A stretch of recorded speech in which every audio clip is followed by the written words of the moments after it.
In those days, the multitude being very great and having nothing to eat, Jesus called his disciples to him and said to them, I have compassion on the multitude because they have now continued with me 3 days and have nothing to eat. And if I send them away hungry to their own houses, they will faint on their way. For some of them have come from afar.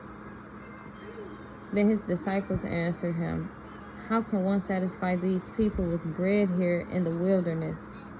He asked them, How many loaves do you have? And they said, 7. So he commanded the multitude to sit down on the ground. And he broke the 7 loaves and gave thanks, broke them, and gave them to his disciples to set before them. And they sat before them before the multitude. They also had a few small fish, and having blessed them, he said to set them also before them. So they ate and were filled. And they took up 7 large baskets of leftover fragments. Now those who had eaten were about 4,000. And he sent them away, immediately got into the boat with his disciples, and came to the region of Dalmanutha. Sorry, I couldn't pronounce it right. Then the Pharisees came out and began to dispute with him, seeking from him a sign from heaven, testing him. But he sighed deeply in his spirit and said, Why does this generation seek a sign?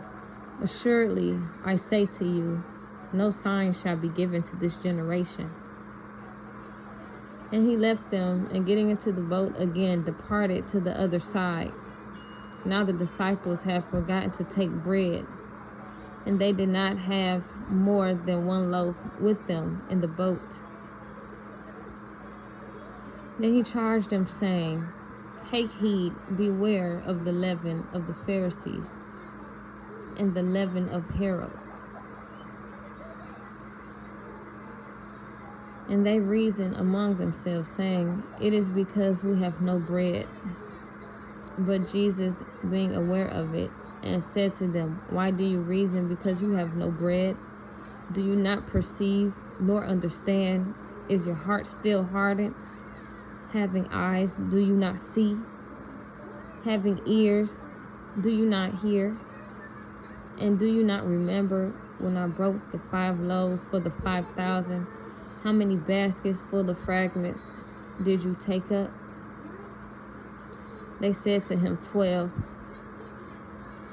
Also, when I broke the 7 for the 4,000, how many large baskets full of fragments did you take up?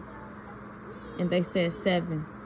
So he said to them, How is it you do not understand? Then he came to Bethsaida, and they brought a blind man to him, and begged him to touch him. So he took the blind man by the hand and led him out of the town.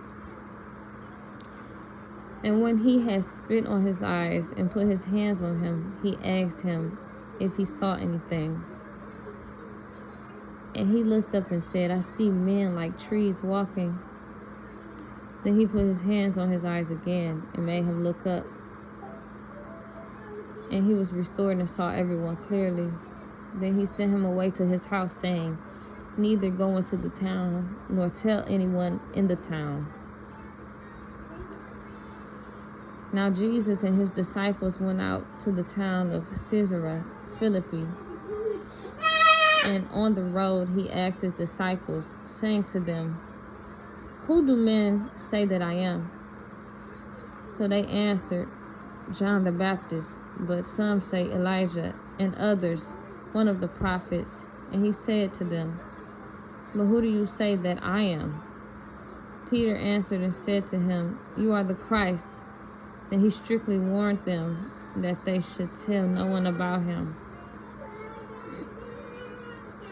And he began to teach them that the Son of Man must suffer many things and be rejected by the elders and chief priests and scribes and be killed, and after 3 days rise again. He spoke this word openly. Then Peter took him aside and began to rebuke him. But when he turned around and looked at his disciples, he rebuked Peter, saying, "Get behind me, Satan, for you are not mindful of the things of God, but the things of men." When he called the people to himself with his disciples also, he said to them, "Whoever desires to come after me, let him deny himself and take up his cross and follow me. For whoever desires to save his life will lose it, but whoever loses his life for my sake and the gospel's will save it. For what will it profit a man if he gains the whole world and loses his own soul? Or what will a man give in exchange for his soul? For whoever is ashamed of me and my words in this adulterous and sinful generation, of him the Son of Man also will be ashamed when he comes in the glory of his Father with the holy angels."